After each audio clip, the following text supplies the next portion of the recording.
Great expectations stood at the back of Miss Havisham's chair, and that her eyes laughed mischievously. I took the indentures out of his hand and gave them to Miss Havisham. "You expected," said Miss Havisham, as she looked them over, "no premium with the boy, Joe?" I remonstrated, for he made no reply at all. "Why don't you answer, Pip?" returned Joe, cutting me short as if he were hurt, which I mean to say that were not a question requiring or answer betwixt yourself and me, and which you know the answer to be full well no.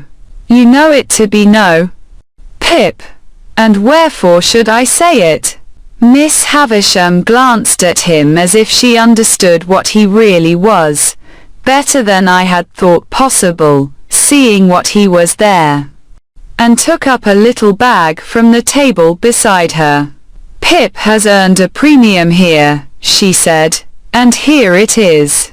There are 25 guineas in this bag. Give it to your master." Pip, as if he were absolutely out of his mind with the wonder awakened in him by her strange figure and the strange room, Joe, even at this pass, persisted in addressing me. "This is very liberal on your part, Pip," said Joe, "and it is as such received and grateful welcome, though never looked for, far nor near nor nowheres. And now, old chap," said Joe, conveying to me a sensation, first of burning and then of freezing, for I felt as if that familiar expression were applied to Miss Havisham, "and now, old chap, may we do our duty? May you and me do our duty, both on us by one and another, and by them which your liberal present have conwayed to be, for the satisfaction of mind, of them as never." Here Joe showed that he felt he had fallen into frightful difficulties, until he triumphantly rescued himself with the words, "and from myself far be it." These words had such a round and convincing sound for him that he said them twice. "Goodbye, Pip," said Miss Havisham. "Let them out, Estella." "Am I to come again, Miss Havisham?" I asked. "No. Gargery is your master now." Gargery. One word.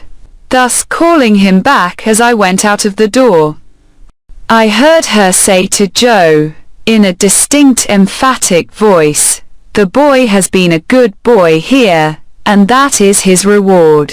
Of course, as an honest man, you will expect no other and no more."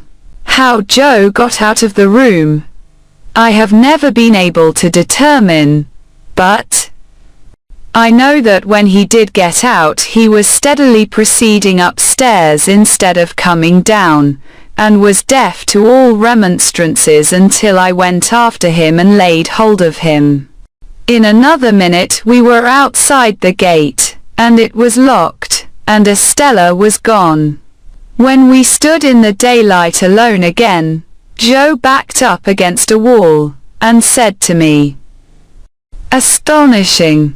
And there he remained so long, saying "astonishing" at intervals, so often, that I began to think his senses were never coming back. At length he prolonged his remark into Pip. "I do assure you this is astonishing," and so, by degrees, became conversational and able to walk away. I have reason to think that Joe's intellects were brightened by the encounter they had passed through, and that on our way to Pumblechook's he invented a subtle and deep design. My reason is to be found in what took place in Mr. Pumblechook's parlour, where, on our presenting ourselves, my sister sat in conference with that detested seedsman. "Well," cried my sister, addressing us both at once, "and what's happened to you?" I wonder you condescend to come back to such poor society as this. I am sure I do. Miss Havisham, said Joe, with a fixed look at me, like an effort of remembrance, made it very particular that we should give her, were it compliments or respects, Pip. Compliments, I said.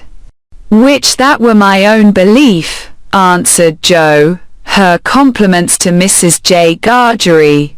Much good they'll do me, observed my sister, but rather gratified too, and wishing, pursued Joe, with another fixed look at me, like another effort of remembrance, that the state of Miss Havisham's health were sich as would have allowed, were it, Pip, of her having the pleasure, I added, of ladies' company, said Joe, and drew a long breath. Well, cried my sister, with a mollified glance at Mr. Pumblechook, she might have had the politeness to send that message at first. But it's better late than never. And what did she give young Rantipole here? She give him, said Joe. Nothing. Mrs. Joe was going to break out, but Joe went on. What she give? Said Joe. She give to his friends.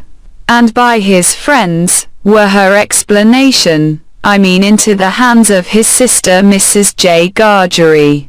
Them were her words.